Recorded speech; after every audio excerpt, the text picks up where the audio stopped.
الرحمن الرحيم السلام عليكم ورحمة الله تعالى وبركاته وقبناهني waxaan galabta ku dul istaagaynaa asaasihii weynaa ee ururka argagixisada al-shabaab al-maxbuus xasan daahir aways oo habeen hore aad ugu tiqtiqsaday geerida farxaan qaroole taliyihii xaramcad allah u naxariistay kana diidayna in loo tacsiyo leeyahay hatta loo duceeyo allah u naxariistay in la yiraahdo diidana ayaa maanta wiilkiisa lagu dilay shabeellada dhexe oo daroon ku duqeysay daroon baa ku duqeysay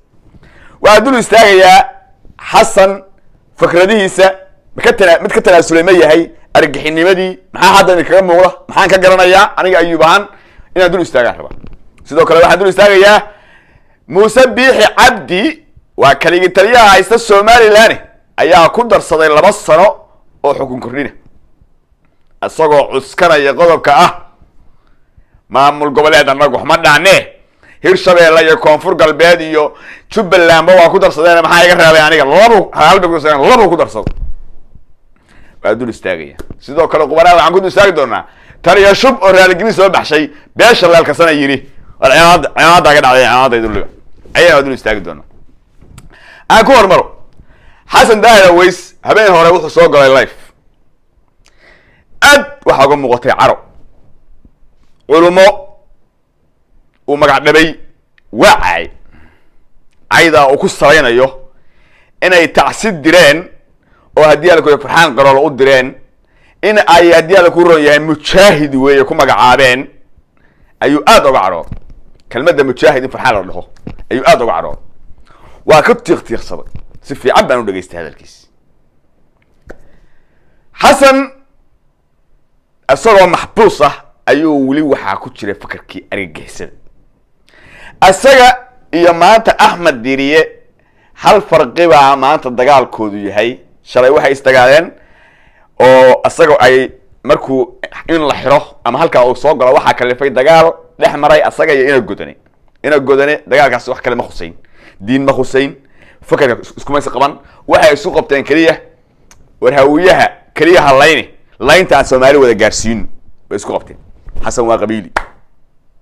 ko taa marka dib baa soo laabanaya maanta waxa duqeyn lagu dilay wiilkiisi asagoo u dhalay waa ninka la sawirane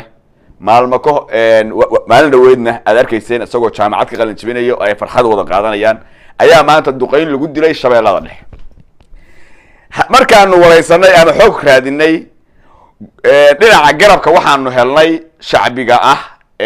xasan iyo qoyskiisa markaanu xogaa warbixin ka raadinay waxay nagu jawaabeen wiilku meesha ditoor buu ahaa beeru meesha ku lahaa marka xalay baa duqeyn heshay aniga ayuub ahaan anu ma qarsado waxaan qabee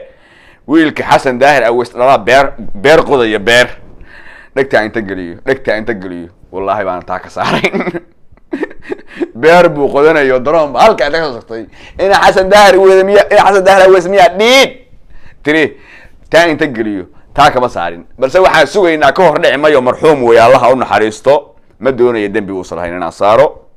waxaan ka war sugi doonaa garabka kale ee dawladda ee duqeynta geysatay warbixinta ay ka dhibto halkaas Allah marxuumkaas Allah u naxariistaan la hadii istaghfar hadii uu ahaa nin shacaba oo duqeyn ku dhacday oo malak daf la helay ilaahay ha u naxariisto janna firdawsan hageeyo rasuulkeena maciina Allah ka dhigo hadii uu ahaa mujrimiintii mid garab siinayana cadaabka sal Allah ha uga dhigo cadaabka ilaahay sal ha uga dhigo tahta jahannama Allah geey taasaan leeyahay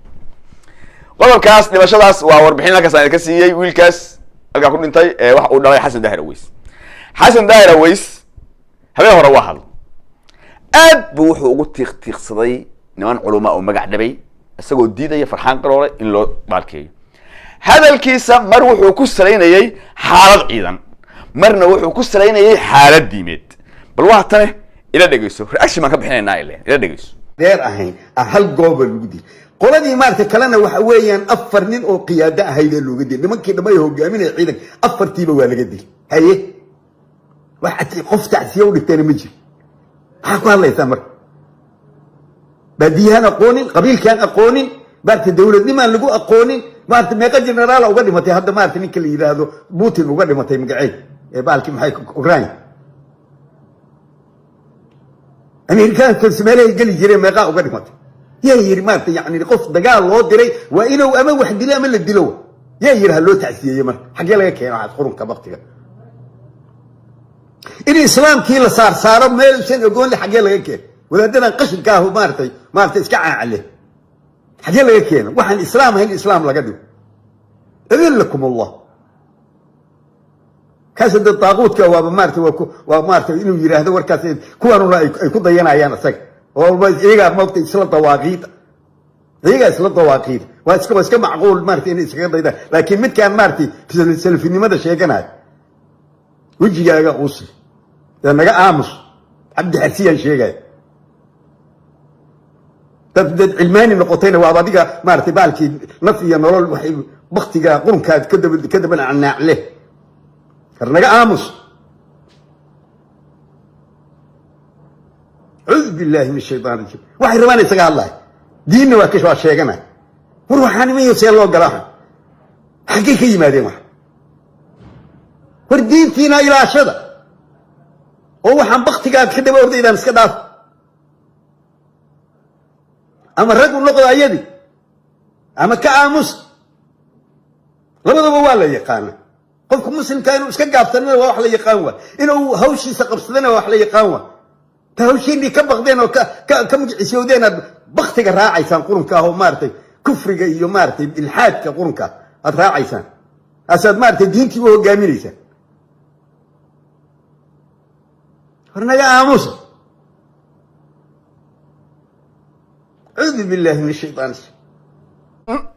حالة مر wuxuu ku saleynaya xaalad diimeed oo hadalkiisa waxa ku jirta yaa idin yiri waxaan islaam ahayn islaameeya oo islaam ka dhiga almaqna waxaan u fahmay aniga kelmadda culumadaasi ay adeegsadeen labadan loo qabsaday waa Sheekh Shaakir iyo Sheekh Cabdi Xirsi oo Kanada jooga macnaha uu kelmadaha ku haysta nimankaasi inay yiraahdeen ninkaasi waa mujaahid oo janno galay in uga daba socdo oo leeyahay yaa idin yiri waa mujaahid oo mujaahidnimada u diidan yahay ayaan u fahmay anigu bini aadan bana waana khaldan kara mid kale wuu ciidamaynaya oo wuxuu leeyahay ninka dagaal baa loo diray dad meel fadhiya soo lama oran marka maxaa loo yeesaan taas marka waa wax waaqici oo la qaadan karo oo aan la fiiriyo aan qabo markii tacsida laakiin in la tacsiyeeyo loo duceeyo waan qabaa laakiin in la ooyo oo diyaar la kuuray baalki taas oo kale xogaa hadalkaas waxa la oran karaa waxba anaha waa nin karta waa karta hadal la oran karaa laakiin gadaal baasha ka xumeeyay wuxuu leeyahay yaa idin yiri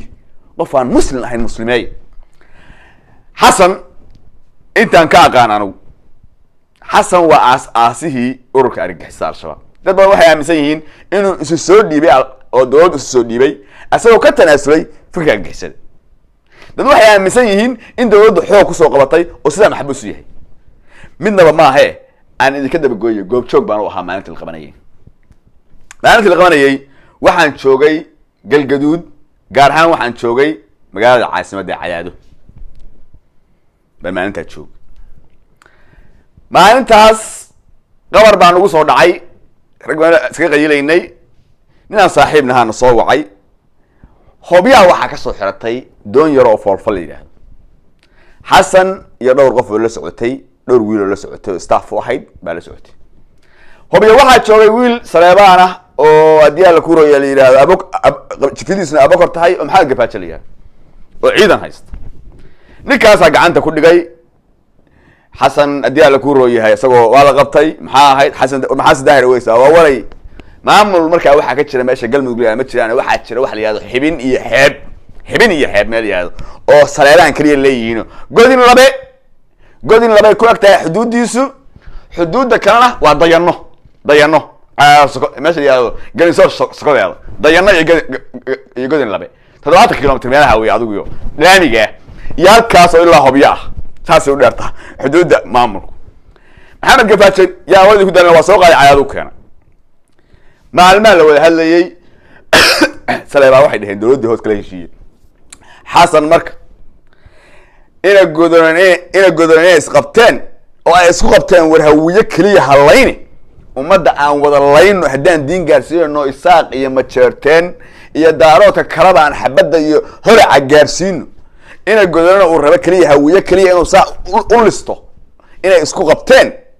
buu noo sheegay laakiin noosh buu meesha ka sheegay odayaasha u sheegay aniga dee inoo garanay aniga diyaal ku laakiin anu dee meesha raggii soo qabtay waan saaxiib ahayno nin xogta helayaan ahaayo dee isku dirin ku fadhiya anu nin wareysanay aniga ima sheegin wuxuu u sheegay odayaasha markaas hadalkiisa waa laga garaabay laakiin waxay dhahay anagu kuma sii dayneen wuxuu sii daayay waxay dhahay kuma sii dayneen halkaan looma dhiibi karo Saleebaan ayr uma dhiibi karaan ayr waxaa fadhiya Sheekh Shaakir iyo Sheekh Maxamuud iyo nimankii ahlu sunnah fadhiyo haday qabtaan madaxa maqas kaga jarayaan ama maqas baa ku jirnaa mise tooreyga ku jirnaa isku qoonaya dawladda waan xasan Sheekh Maxamuud markaa haysta xasan wuxuu soo xil saaray ra'iisul wasaarihii markaas joogay Saacid Shirdoon aduu yaa warad ku daarin ninkaasi waa ka dhaartay in la dhiibo hay dhiibinada buu yiri Saleebaan waa diideen waa toloobay xataa waa nasabad sheegtay maalintii waa xasuustaa waa abtirsaday waa nasabad sheegtay waa calaalay wargun baatiin Saleebaan war hay dhiibinina war dawladda khayr kuma ogi war ayr hay dhiibin warna meelahayga murdaafaya war jabhad ma samaysanaya war idaay nag aka dhaartay ku dhiibinaa dawladda baana marka ayagu xoogaa ciidamada in loo tababaro maamulkan loo aqoonsaday dawladda wada shaqayn la yeeshaan bay rabeen marka Saleebaan odaga way sarifteen markaas al-shabaab kala soo ayagu al-shabaab xataa qoliya al-shabaab Saleebaan kala soo ku jireen xataa ayo raba inay gacanta ku dhigaan noo soo dhiibi laho al-shabaab ku dhiibay cayrka ku dhiibay al-sunna ku dhiibay dawladda ku dhiibay sidaas saartan ka ugu dhiibay maalintii waxa uu sababay ugu dhiibaya baax xuno buumayaal ku jiraan buu kala soo baxay bumbo afwan kala soo baxay gaanjada ka jar wallahi billahi tallahi wasqaxina inta la dhiibi laha odayaal baabariyay warhaas qarxin warjo markaas bumbada laga qabtay oo daasi gaanjada lagu celiyay kadib baa la qabtay niyow na dhaaf baa dhibaatada sidii maalmaha meesha lagu hayay aad bay Saleebaan ku waardeynayeen waliba in al-shabaab soo weeraro oo meesha kala baxaan ka baqayeen sidii baa dawladda lagu dhiibay odayaal cayr oo al-shabaab ku soo direen iyo la fakar ahaa dhinacaynay badbaadiyaan oo ama ninka xabsiga ka daayaan waa tii lagu oleyn jiray Muqdisho oo ciidanku baadka la dhici jiray horta ninka yaa fakarkiisi argagixisada ninka taan Suleymaan waxa maanta hadda fiidiyowga hadda intuu sayay sida uu hadlayo waa aragtay maalintii uu khadiisadii ka hadlayay waa dareemaysay suuraha hadalkiisa tollaayo buu lahaa habarta hadduu indhaha saari lahaa inta saa qabto wallahi qorsagaar ku ilaaway macnaha ninkaas inuu xiran yahay buu muujinaya laakiin gacanta inuu ka hadlo ninka horta waa geesi laakiin waa geesi xag jir ah oo madax adag weey inuu qabiili yahayna tusaale ay siinayaan qabiili inuu yahay oo aad nin qabiilad ku fogtahay yahay baan idin sheegaya walow fakarkii asagu uu lahaa ee aas-aaskii iyo wixii asagu uu sameeyey ay qabiilkiisa baabi'iyeen haddana sidaa asagu ma moodayn Cabdullaahi Isma waxa laga sheegay haddaan ogahay in Soomaaliya heerka gaarayso qoriba ma qaadin jihadna ma sameeyeen marka laakiin ninkaani asagu si kale wali oo muuqata oo fakarka argagixisnimada iyo jihaadiga ku weyn laakiin qabiili weyn waxaan xasuusinaya dagaalkii 93 akhwaan muslimiin nimankii la baxay uu kamid ahaa asagu oo madaxdoodii ahaa waatay Puntland qabsadeen Puntland Garowe Dhardho Boosaaso hal maalin la qabsadeen ninkaasi waa yimid fikradii buu la yimid argagixisnimada wuxuu ciidamaystay majeerteen iyo dhulbahante buu ciidan ka dhigtay iyo xogaa warsangeli ma wada raacin waaga ما يسافر له ورسقل نوت أنا هرتجي ماشي هدقة بعيدا كدكتور يدين تو دقالما وانكي عبد الله يوسف إسلام محمد يساكيش نيكل هذا محوها داهي ملتشفيل نيكل هذا ورجي أسس إديف نيكل هذا محوها خليف عيسى مضن ورجي أسس DF سلاكيش ماشي شفت بقى بطل المتشل ما قاعد DF هيدا أسس DF سلاكيش دي بقى سعيد ما كان غيره انت كلا نيجي عنده كل جوي الا يوم نيجي يا حسن عبشري وحصل نيجي عنده كل جوي لكن الا ديله maxaa diiday waxa diiday awoodoodii soo bushkaaraysay iyo rag qabiilka ah loo dhashay oo meesha jooga laftigooda iyo adiyaal ku rooyahay ana ogolayn in la dilo yaa wardi ku daalin koonfur oo dhan ururka al-Ittixaad kama jeeyin asaga iyo Caydiid sida Cabdullaahi cadeynayo oo buug halgan yahay gadaama ku cadeynayo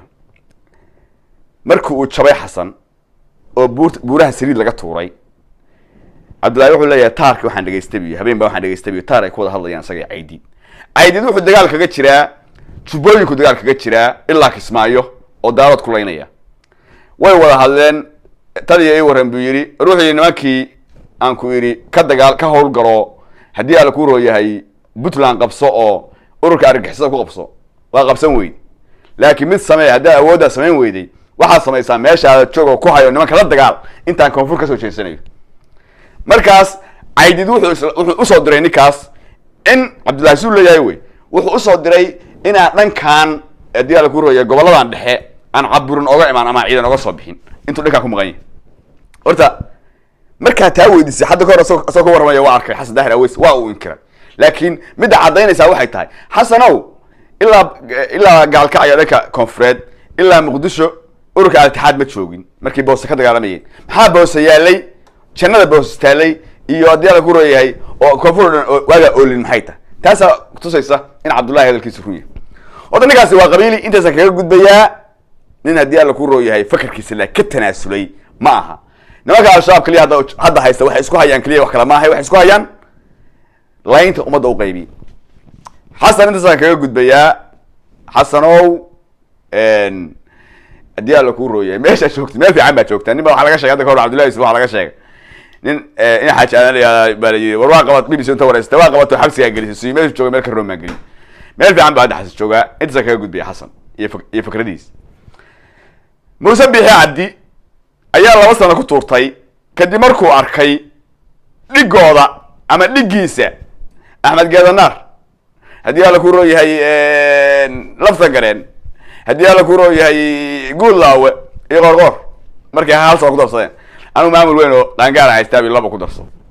dad koob badan waxay dhigtaan maxaa ka galay Muuse Biixi ku darsigiisa ma Soomaaliya iyo Puntland taadiyo ninka Soomaaliya ka tagay war waa ogahay haddaan ka aamuso kii calaanka ahaa oo dani quruxa jeegada weynaa baa ku dayanaya haddaan laga sii hadlin mid baan sheegaya Saciid baa la hadlay anu waxba ninka la hadlimayo isaaqo laba ku darsaday kan ku dayan doona la hadlay kan ku dayan doona ogahay inuu ku dayanayo waa Saciid Qurux Puntland iyo Somaliland isku mid ma Puntland iyo Somaliland isku mid maaha yuusan Muuse ku qaldi Muuse wuxuu haystaa dad hubka dhigis lagu sameeyay abasax laga dhigay waa Somaliland waa dad saanaysinay waxa weeyday Somaliland ina hub oolo hubku dawladda gacanta ugu jiro shacabkiina hubka dhigis lagu sameeyay waxaan ka tusaareynaya nin baa jamhadeeyay maalin dhaweyd waa dhaweedo loo oran jiray taliya caare General Caare la yiraahdo baa jamhadeeyay dhowr gaari iyo baalka xunaa saawlaalaada iyo adigu waxaan hub loo kooyo toban la yaal iyo waa kii aaga qardha la soo galayo hadii la ku rooyay saldhig la siiyay waa de reer garxajriya ka dhashay oo awood loo aad u balaarano wili habar yoonis buu marka hadii dawladdu hub hadii shacabku hub haysto General Caare ka muuqan laha marka laakiin daniyow adigu ha ku dayan ninkaas Puntland hubka dawladda iyo hubka shacabka yaa badan shacabka kaliya taangi haysta Puntland bay ku noolyihiin shacabka kaliya beebayaal haysta Puntland bay ku noolyihiin maqas wada shaawaro wada baalkii hadii la ku rooyay wada suu iyo hadii la ku rooyay shilkayaala afar dhowada shaawara Puntland bay ku noolyihiin oo garaway ku noolyihiin dhigan lay ku noolyihiin bixin bay ku noolyihiin dawaa ku dayan intaasan ka hadlayaan anigu Muuse Biixi ku darsigiisa xoogay ma gelin adiga dani ah doolaq iyo Muuse Biixi baan ku dayanaya rol model ayaan ka arag Muuse asaaqow ilaahay kaliya taliya idin helay uqubadii waxa ku dhacday Maxamed Siyaad Barre waa kaliya taliya Maxamed Siyaad Barre waa kaliya taliya hadda maxay idin helay kaliya taliya waa dhaafay midka waa kaliya tashada waliba kaliya tashada kaliya taliya kaliya cune kaliya qabte kaliya wase kaliya xiliya idin helay ilaahay ka dulqaad ducaaga mudantii aniga xaggayga reerka Isaaq la yiraahdo balaaya ay haysatee kaligi waa dhaafay kaniye ilaahay ka dulqaado Muuse Baloor Allah ay ka dulqaado ducaa mudan dad Soomaaliyeed baa ducaa mudantiin intaas kaga gudbaya taliya shub baan leh taliya waa ku soo mar koobaad maalin kula hadlay clip yaro kaaga disay halka iyo Puntland iyo ma geeyaan waxaan ku raalgelin ka bixi dad badan baa khalad fahmay waa ka soo bixisay ma sha Allah waa maasanta taliya mid kale aan kugu daraya hada ka fakaday greedy waxa tirin leelka soo meesha oo qaad horta uqba leelka samida ku dhacday greedy waa weeka taliya shubow uqba leelka waa niman xera وانا من ادي لو غورو ياي اهل توحيد marka oo qowleel kasse giridiga wajigiisa arkay horta been kama hada sheegin horta niyow mid qowleel kasse ku dhacday oo eka laakiin taliya hal mid aan ku leeyahay horta niyow munaafiq ma tiid waxa kaliya aan kugu jeclahay waxa weeye waxa runta ku kaftantaa sidaydoo kale calool xaalanta sidaydoo kale calool xaalanta niyow rool ma waxaygaata waa kugu daydaaba niyow waxa samaysaa kaamiraamaankaaga niyow mid reerkaaga ah ka dhigo kaamiraamaanka adiga wax ku duuba kaama hawiya mise daaro inuu gumeed ku dhal adigu waad ka sheekeynaysaa waa is ilowdaa waxaan arkay ku haya inta haduubin charchar adoo ku haya inuu gumeedka kale jiray kaamiraamaanka iska bedel kaamiramaan reerka ah oo hadhow markii wax kasta kala dhacaan inta idid gareeya habeeya oday weyn oo saameyn la tahay generaalka iyagii baa tahay xildhibaanka iyagii baa tahay niyow waa ku coleynaya ama kala qaadka waxa samaysan niyow kaamiramaan reerka oo jibida hoose ah ya ka haysaniyo kaamira kale aaminaniyo sababta waa iska haashay daacad iska daacad waranta dadkan Soomaaliyeedna waa dad qabiil dilooday waa dad uqda dilootay marka wax hora adoo wax ka shaqeynaysa girdi xilliga ka shaqeynaysa dawladda maxaa siyaad barashaa u fahmay kun jiro dawladda maxaa siyaad barashaa u fahmay iyo dawladda ku reebaalki marka adii lagu reeday kun jiro xilliga dawladda asagu time ka sheegay laakiin dawladda siyaad barashaa u fahmay sababtoo meel ka sayo adii lagu reeday la isku bedelay riixan weyn de burbur kadib ma jirin dawladda maxaa siyaad baray waa ciidanimada marka iska bedel video editor wiil mariya oo wixii xun acsiya wixii leegalan dhaha baa loo baahan yahay iga hagaaji inta ku leeytay aad baan ku salaamaya intaas aan qubana ku soo koobaya. Wassalaamu calaykum waraxmatullaahi tacaala wa barakaatuh. Ciao ciao.